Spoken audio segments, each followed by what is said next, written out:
Assalamu alaikum and a very good evening to all my dear parents. Today we have joined for a webinar by our pedagogy advisor, Dr. Anjum Babukhan. She's a visionary, a thought leader, an author, educator whose passion for lifelong learning propels her forward to create a world that is ever through education. In her words, education is exploratory, enriching, and empowering. Our pedagogy advisor has been associated with our group schools as a director for more than 25 years and now as a pedagogy advisor for almost now 28 years. Her vision to create, you know, lifelong learners has been always there with all of us.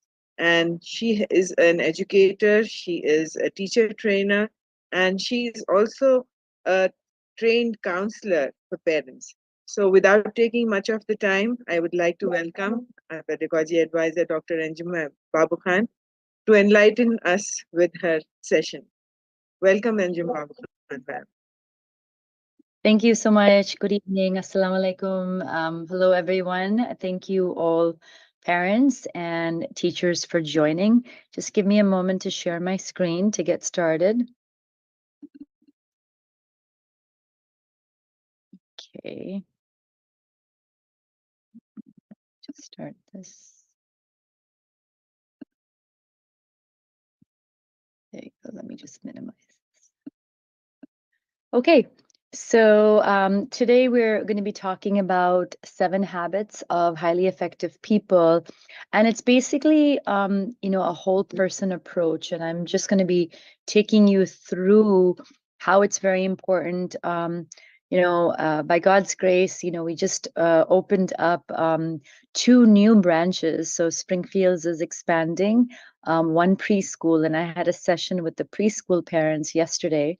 And today I get to talk to the parents of the girls' school. And welcome to any other parents that have joined from any other branches as well. But this is something that's very close to my heart. Let me just speak about, why, it's very important in our community to empower our girls. It's imperative. And the founder of the school, Mr. Bashiruddin Babukhan, was a great, promoter and supporter and enthusiast for, women empowerment. And, he's given me this wonderful platform. If I was only at home and restricted, there was probably very little impact that I would have had on the world. And it was really a lot of his encouragement, my mother-in-law's encouragement, and my husband's encouragement that helped me to be the educator that I am today. So moving on, let's just take a look at why these 7 habits that I'm going to be talking to you all about is important. You must have seen the ad of 7 habits of highly effective people. How does that resonate with me? How would that resonate with my daughter? Hopefully the girls are also logging on as well, because I would love for them to hear this directly.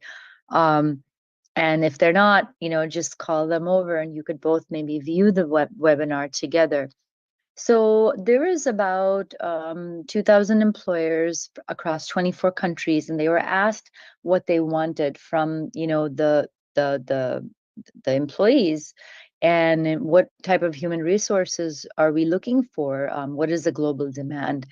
And they responded that they needed kids with problem-solving skills, positive thinking, who are creative, innovative, initiative, culturally sensitive, they accept responsibility, they're very good team workers, have empathy, communication, time management. So all the ones that are highlighted in blue and red, the blue ones are directly linked to 7 habits. And that's what 7 habits actually teaches you. And the red ones are actually linked to the 5 C's of the 21st century: critical thinking, communication, collaboration, and communication. So we see that our pedagogy is trying to address and prepare our students for, meeting this global demand. Alhamdulillah. We have also experienced and experiencing still a lot of volatility in our world. Recently, very, very, very heart-wrenching and unfortunate is the escalating, wars that are happening, the political instability of, not just happening, closer to home, but, in the world, in the Middle East. We don't know what's going to be happening. We're living in very, very VUCA times. And then just a couple of years ago, don't forget the pandemic, very volatile, uncertain, complex, and ambiguous world that we're living in today. And how do we best prepare our children for that? Especially girls are kind of like the glue of the family, the sole support of the family. And how do we strengthen them to, grow up and have the strength to deal with themselves, their families, their education, their home, their careers, their all the relationships that they maintain in this, crazy world that we live in. And we need to ask ourselves, what do we value the most? We need to have develop an attitude of gratitude and make sure that we are always counting our blessings. And I'm going to talk about how we do that in habit one, what we hold sacred, how we can kind of put aside what's not necessary. When when we're in the school, we're looking at what it is that we're teaching in our curriculum. What is life worthy? What is worth learning? There's so many life skills and general knowledge and soft skills that we pick up, and we need to understand how it is worth learning these. How do we optimize our now, given certain constraints that we may have? And we're always going to face constraints. And how do we optimize the situation? Um, Constantly see how these 21st century skills that we're honing are going to help us. Um, our twin focus is character and competence, right? So, what are the competencies and character that we need?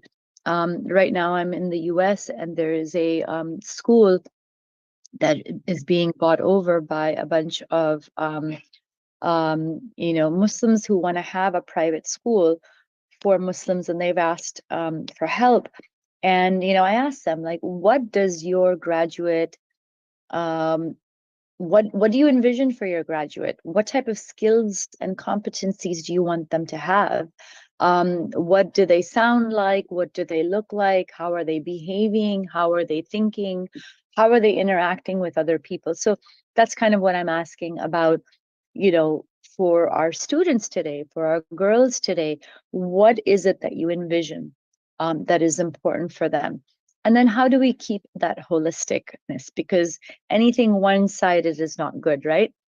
And we have a lot of unknowns that exist every day and every week. But what do we do today that matters? That's really important. So that said, let me move on and get right into the Leader in Me program, which is the 7 habits of highly effective people for students. And they have created this program for students called Leader in Me. And it's got very beautiful paradigms, which I'm going to be going over, that help sort of transform kids' character and leadership. And when we work on this consistently, there's going to be a change. So there's a beautiful quote by Stephen Covey right up on top. If you want to make minor incremental changes and improvements, work on practices, behavior, and attitude. But if you want to make significant quantum improvement, work on paradigms. This is by Stephen Covey. So the paradigms that we're operating is of leadership. What do we think about leadership? That yes, everyone can be a leader. For more than a decade and a half, we've been talking about leadership density in our schools. We don't believe in an autocratic, person just at the top and everyone follow. We believe that each and every one of us, whether we are adults or students, we can show leadership within our circle of influence. I'm going to talk about circle of influence. And the paradigm of potential is that any change that you want to see in the world, it starts with me.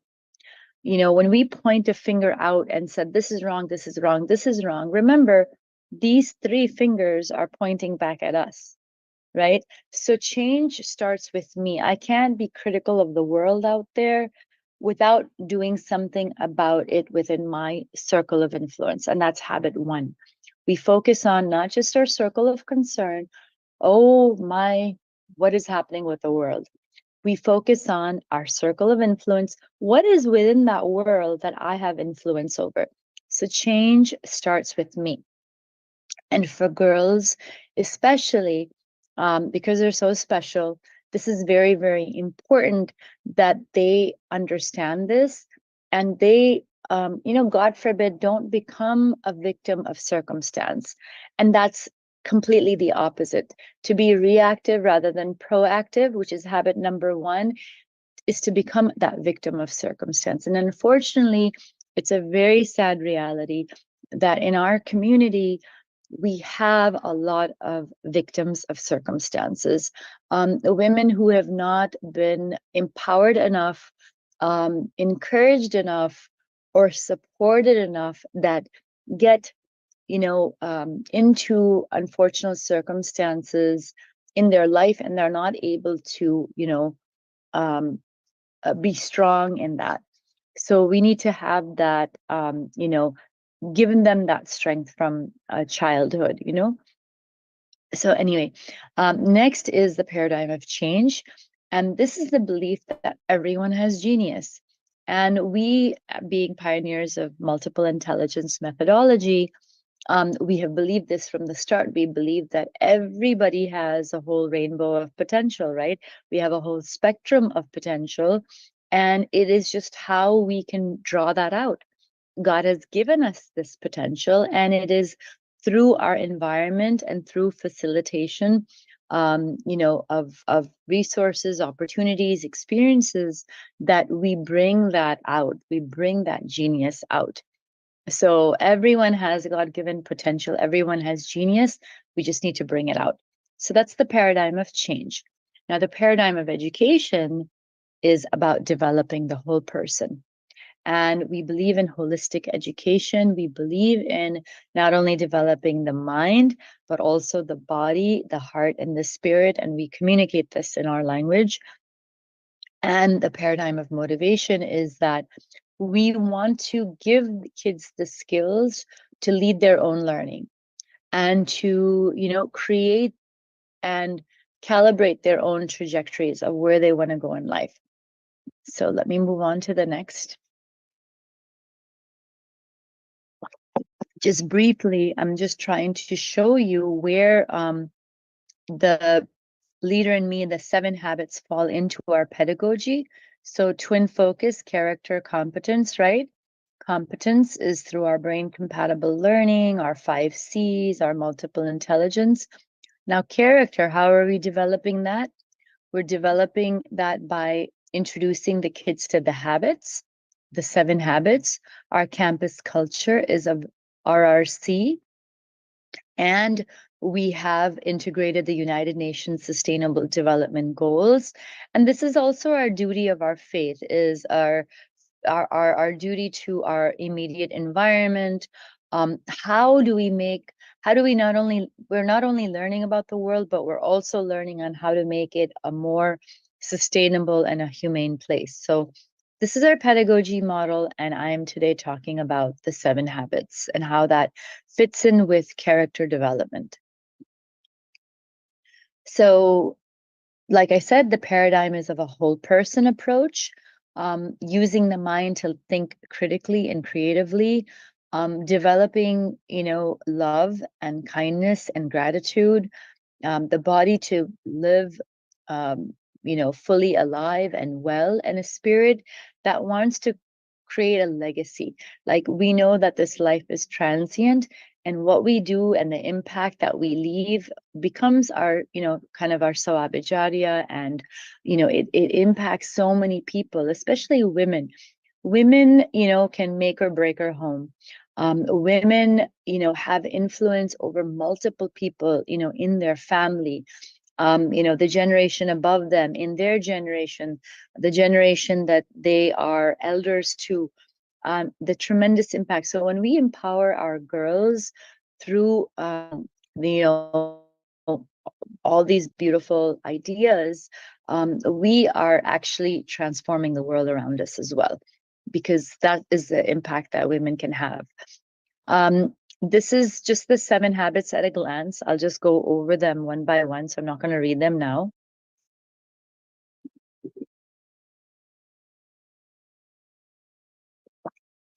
So very briefly, habit number 1 is to be proactive.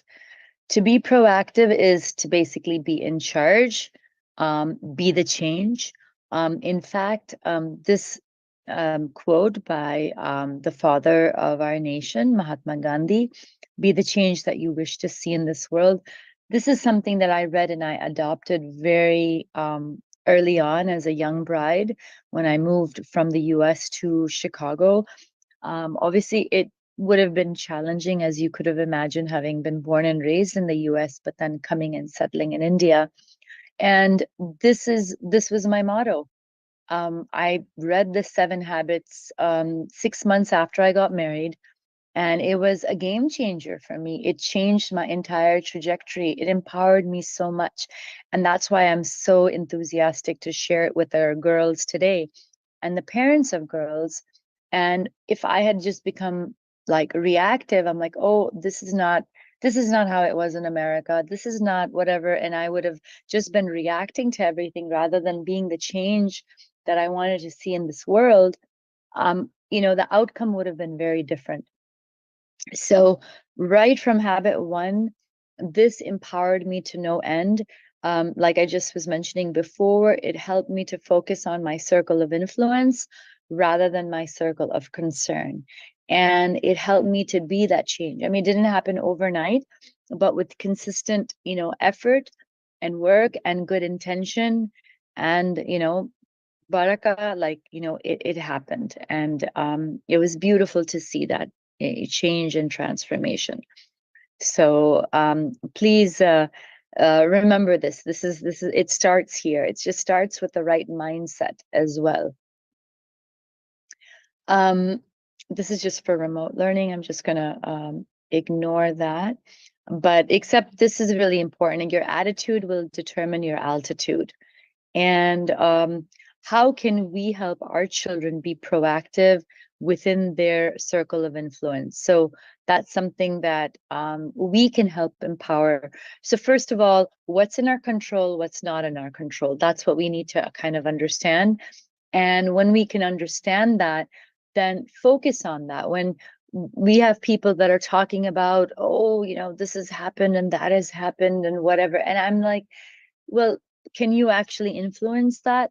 Yes, it's of concern, but why don't you focus your efforts on what you can control versus what you can't control, I had an uncle who is an architect, and he's like in his 80s, and he was reading a book on like the global warming and how the world is just going to come to an end because of the global warming. And I mean, with all due respect, he is, close to, the end of his life. I mean, he is very old. He has a heart.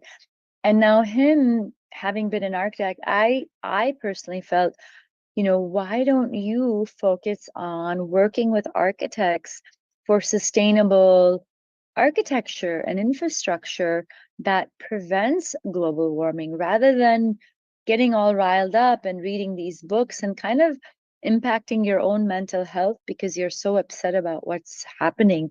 So I just kind of gently like redirected him to this thought. And he had gone to the library and picked up this book. And I said, with all due respect, this uncle, I said, I don't know if this is good for you at your age to be so upset about these things and reading this type of literature, maybe you could read something that is a little bit more uplifting, and then take your, you know, expertise and help people who are actually, you know, doing something still, who are still actively working for, um, you know, to prevent this global warming and things like that. So that's just an example.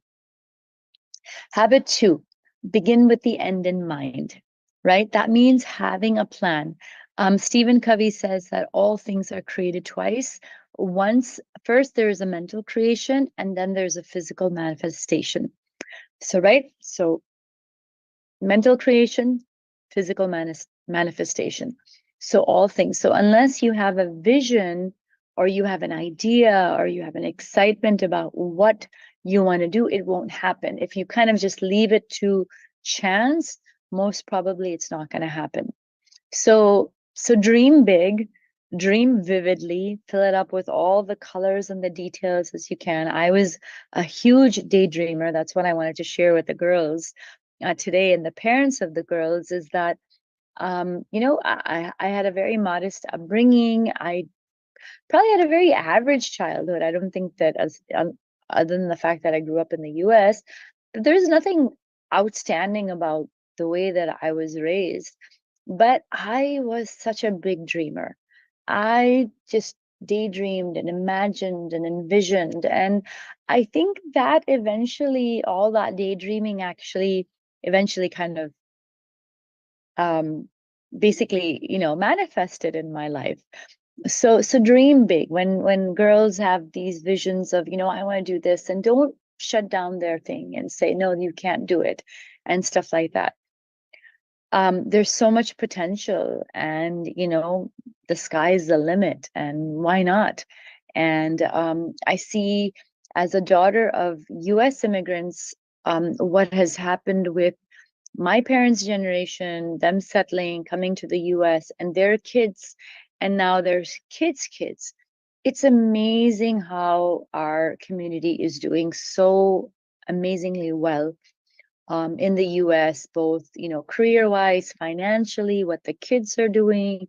We've got kids who are doctors and hafiz. Like, I mean, it's just amazing. No help at home, no staff like we have, you know, in India. They do it all. They're hands-on. Both, you know, the parents and the both sets of parents, the husband and the wife, the father and the mother, everybody is hands-on. It's just really beautiful.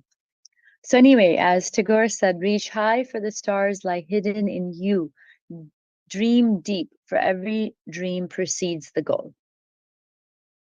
So, you know, we are very visionary. So, for the girls and for the parents, I suggest that you develop a great partnership with the school. You know, volunteer, see where you can help.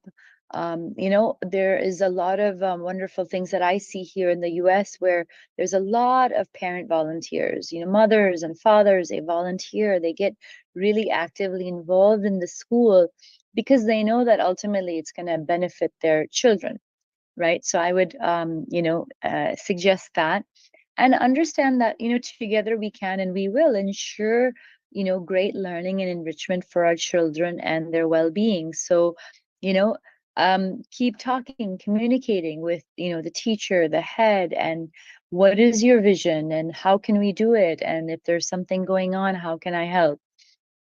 So that will help move things forward. Habit number 3 is putting first things first. So we teach kids at school, work first and then play, kind of just prioritize things. The Dalai Lama said, let us reflect on what is truly of value in life, what gives meaning to our lives, and set our priorities on the basis of that. Right. So we learned in habit number 3 is what are the priorities, and there's that, you know, that very well known now little experiment with 2 jars. In one jar, you know, we put in some, you know, well, whole thing of rocks, right? And you say, is it full? And they said, no, there's some gaps. You can put in some small pebbles. You put in the small pebbles. Is it full? No. You can put in some sand, and the sand goes and, you know, collects in the entire, like, jar, and then we're like, is it full? And then we say, no, you can actually pour water, and that will fill in every little nook and crevice of the entire jar, and then we can say it's full. And then I said, well, what's going to happen if you reverse the process? You take out the contents and you put the same amount of rocks and the same amount of pebbles, sand, and water. Let's start with water first, and then the sand, and then the pebbles, and then how many rocks do you fill in? And we're going to say, no, you can't, because the space has been occupied by all these, the water, the sand, and the pebbles, and therefore not that many rocks have come in. So Stephen Covey, in a nutshell, basically says, put your big rocks in first. What are your priorities? Prioritize that. That is the most important thing.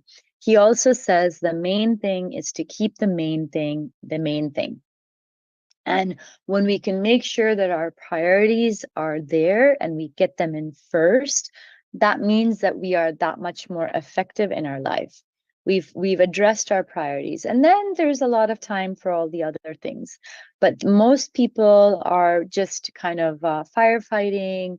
They have their life filled up with all these like non-essential things, and then there's no time to do the things that are very important. So teaching our students, our girls, about prioritization, putting first things first, is wonderful. You as adults, as parents, when we do this in our life, showing our children being great role models of what it is that we prioritize.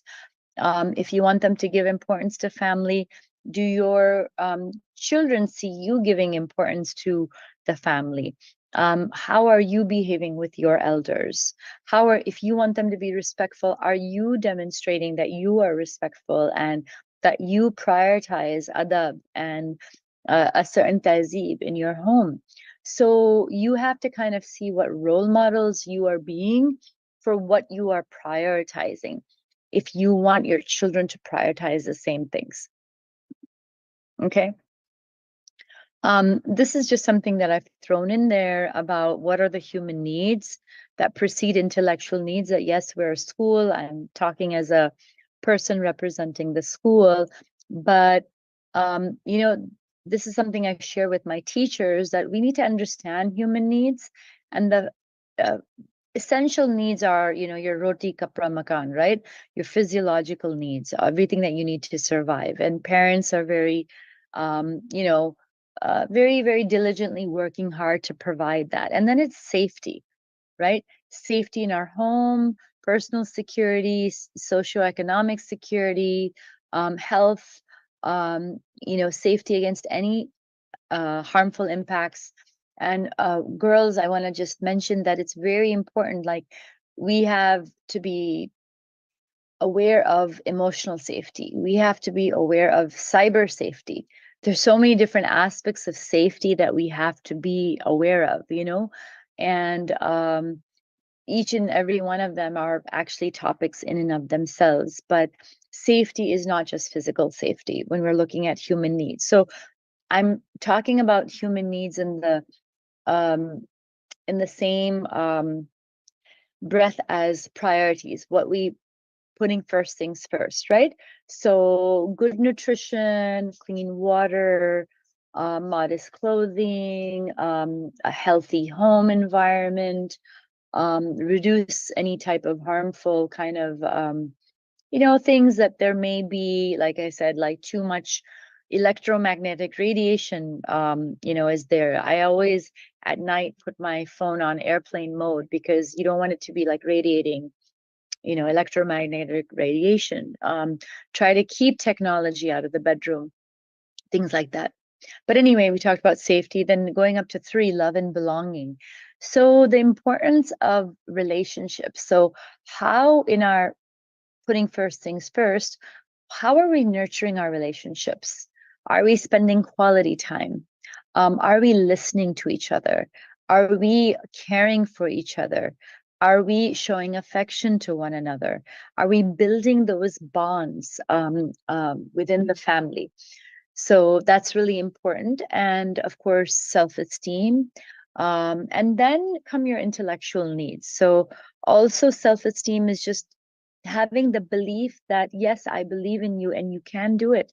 I may have come from the US with my, qualifications and this and that, but really I needed my family members in my home, in my new home as a bride, like my father-in-law, Mr. Bashiruddin Babukhan, my husband, my mother-in-law, always praying for me, um, believe, being proud of what I was qualified and having the belief that, yeah, I think you can do wonderful things here, and giving me that platform to do it.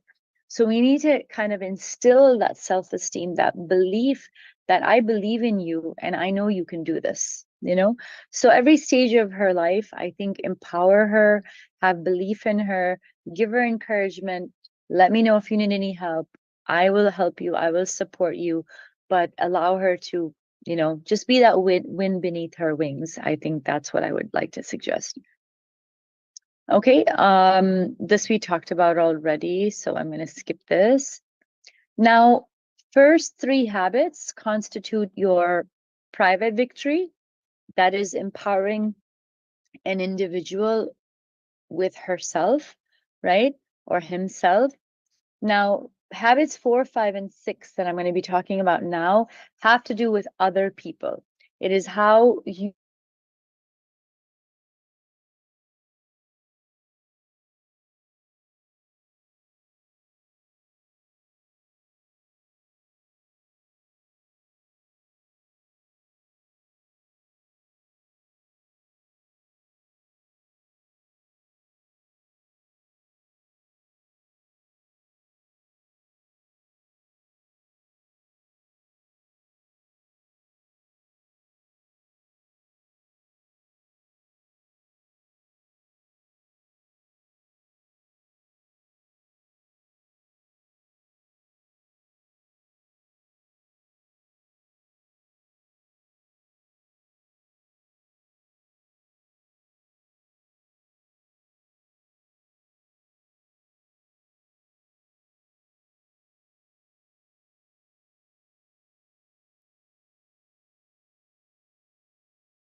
apologies, I had to rejoin the link.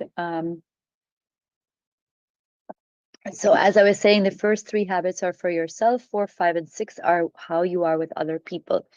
So again, habit number 4 is more of a approach and an attitude to think win-win. We live in a world that is very much for millennia, win-lose, right? One person wins, the other person loses, whether it's countries, nations, in competition. But we've never thought of a third alternative. We've never thought really till recently that we can bring benefit to each other, and we can come up with a solution where we can win-win.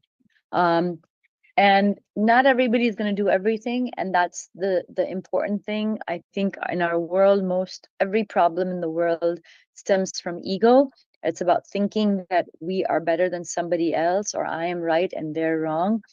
So we need to humble ourselves, because ego is not part of our faith. We need to um, you know, squelch that, nafs that we have, and humble ourselves that we are living in an interdependent reality. We all need each other. And that is why we have, hukuk al-ibad, we have rights and responsibilities among one another. And we need to think for the benefit of each other, right? So thinking win-win is very much aligned with our faith. And beautifully put, Mother Teresa said that none of us, including me, can ever do great things, but we can all do small things with great love. And together we can do something that is wonderful. So, going forward also, like in, later on after schooling and getting married, there is a rise of, divorces, unfortunately, even in the community. And we need to understand that there's an interdependent.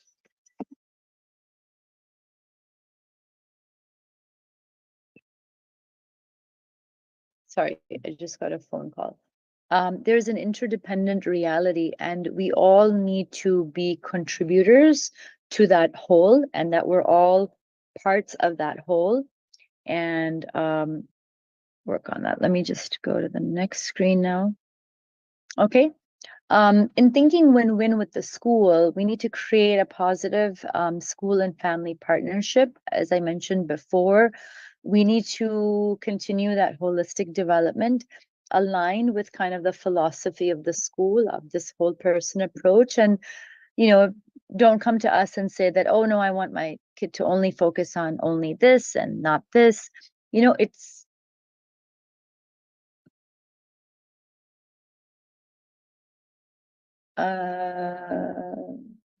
hello. Am I audible? Am I audible, Nosheen? Yes, ma'am, you're audible.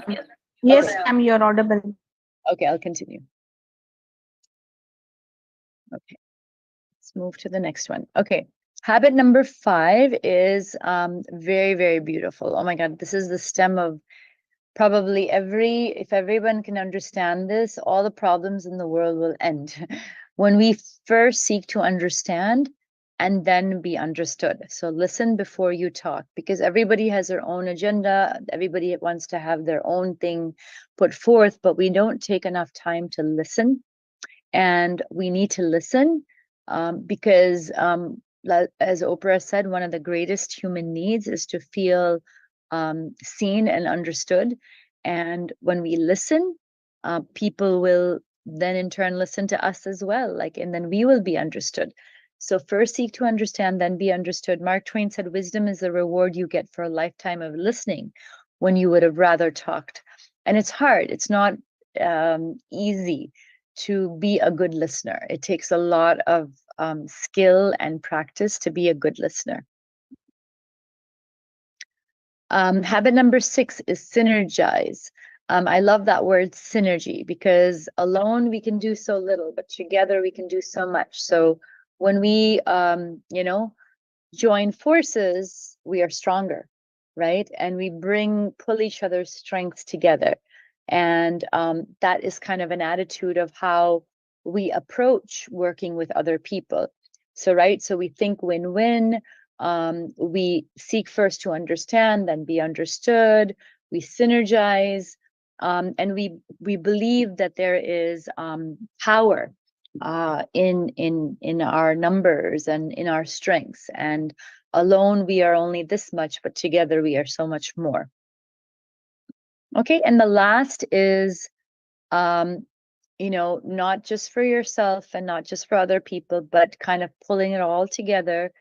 Habit number 7 is sharpen the saw, and basically understanding that balance. I think our creator created the world in a balance, and we see that when human beings upset that balance, things can go this, that, and the other. And I think as a person, we also need to maintain balance. We need to develop our mind, we need to develop our heart, we need to develop our body, and we need to develop our spirit, because we are whole people. There are so many different aspects to us. And just, cramming up here is not going to make you a very nice person with how you are with your relationships. It's like you're only concentrating. So I mean, it's priorities, but it's also, there's balance, right? You still also need to maintain relationships at the same time while you're developing your mind. There's some people who are completely into fitness, and that's great because that is a requirement.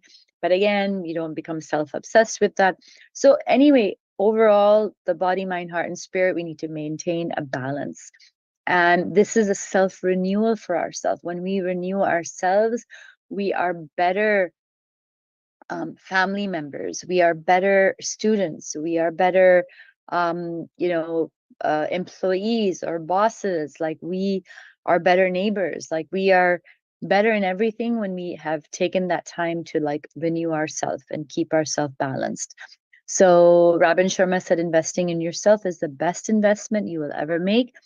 it will not only improve your life, it will improve the lives of all those around you. Okay. And it's renewal, it's redefining, it's reconfiguring, it's resharpening, it's rebalancing, it's all those things. So it's really, really important. Okay. And we try to create some programs to participate in holistic learning.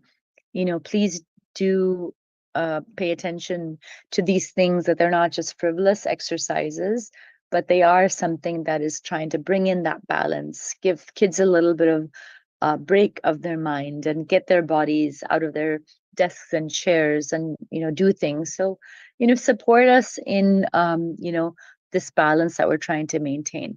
So this is overall, the whole person approach that I had developed, being inspired by Stephen Covey's 7 Habits. And we saw that in the past, we have executed the whole person approach in the school in different sessions, and we concentrated like 1 month on the heart, 1 month on the mind, 1 month on the body. And, we would like to, restart these things once things settle down with school. But I am very passionate about it. Personally, for me, I want to live the whole person approach. I want to teach the whole person approach. I'm very, very excited about it. And I'm very grateful to Stephen Covey for having written 7 Habits of Highly Effective People. He, completely transformed my entire trajectory in Hyderabad. I owe a lot to his book, and I was so passionate about how it changed my life and how it determined the trajectory of the impact that I had at the schools and in education, that I, introduced it at the school. I, start my first workshop, first day with all teachers for over 20 years, 25 years, with the 7 habits, because I believe in it. And then we started introducing it to our children, and we see that it ties in the entire pedagogy. As you see in this one, it addresses both the character and the competence. With our heart, we're developing our interpersonal intelligence, our intrapersonal intelligence. With the habits, we're thinking win-win, we're seeking to understand, then be understood, we're synergizing. As far as the 21st century skills, we're collaborating, we're learning on being good team players. Remember that first slide on what are the global demands. So this is how we are developing our heart capacity. Now, in our mind capacity, what are we doing with our pedagogy? We're learning on how to prioritize, put first things first. We are the 21st century skills, critical thinking, communication. And among our intelligences, we're developing with our mind articulate verbal linguistic intelligence, as well as logical mathematical intelligence. So that's how we're developing our competence of our mind. And then in our body, what are we doing? We're paying attention to our bodily kinesthetic intelligence, our naturalistic intelligence. We're sharpening our saw, as Stephen Covey says. We're going to pay attention to that.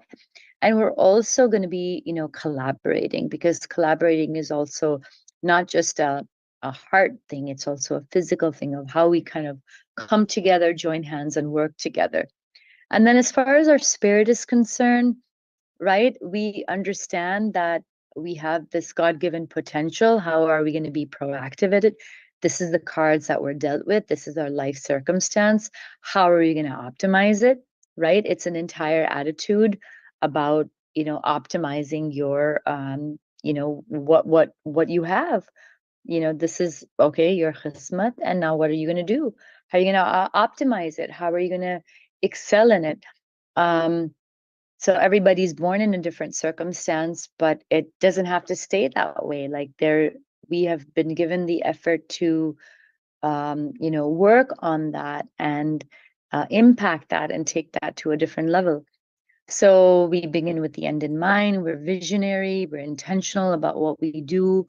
We tie in our intelligences of our existential intelligence. What purpose do we have in a life?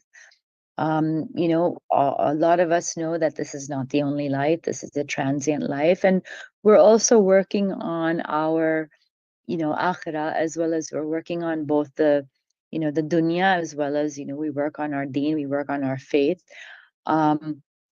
And this is basically just kind of like the overall sort of whole person approach that I've sort of put together.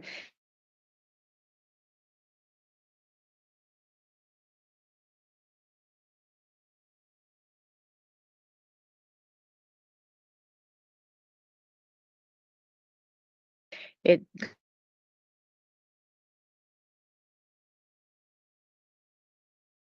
kind of organically came to me, but we've implemented it, and it's been working really well. And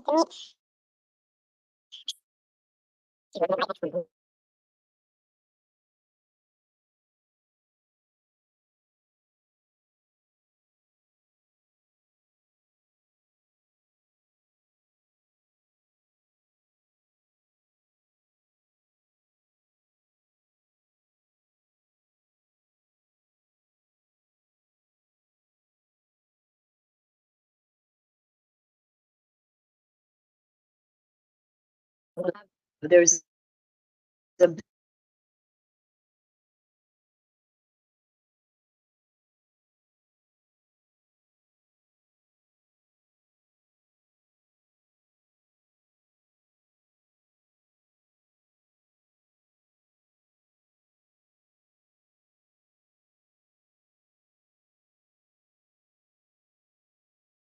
book on the habits as well. There's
so I'm disconnected from my phone because my laptop is acting up a little bit.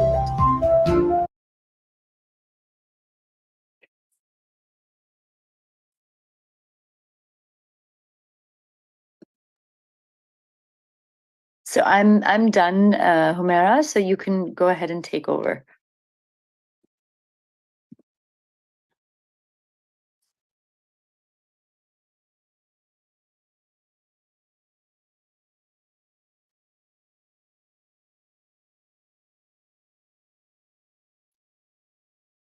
Thank you, Anju ma'am, for this very enlightening session. And I think all our parents also have liked this session where she has given us the initiative that we have as girls and also all the other children. They have a potential in them. They have their own potential and their own, because as Allah Ta'ala has blessed us with a unique soul, and we are separate individuals and we have our own potentials. We need to tap these potentials of our girls as well as other students and see that they develop in this world positively. You have to support them right from the beginning in school, and as ma'am says, have begin with the end in mind, be positive, and if you want that change, you have to be that change first. And as ma'am has said, we as parents and as teachers have to be the best role models for them. If you want them to change, we have to be their role models so that our children observe us, see us, and follow us, and we have to be their ideas.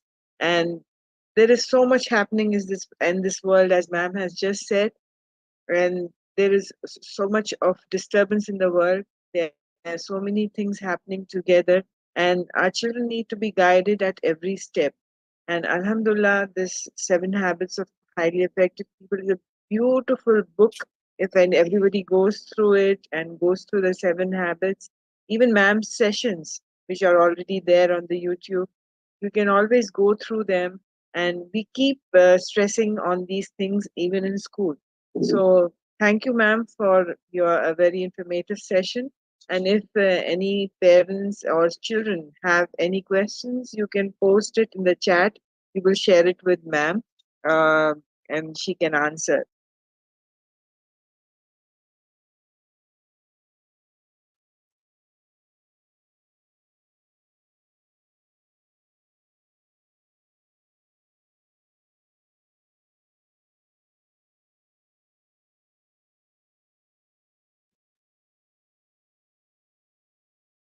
Yes, parents, if you have, or children, if you have any questions, you can post it in the chat in the YouTube.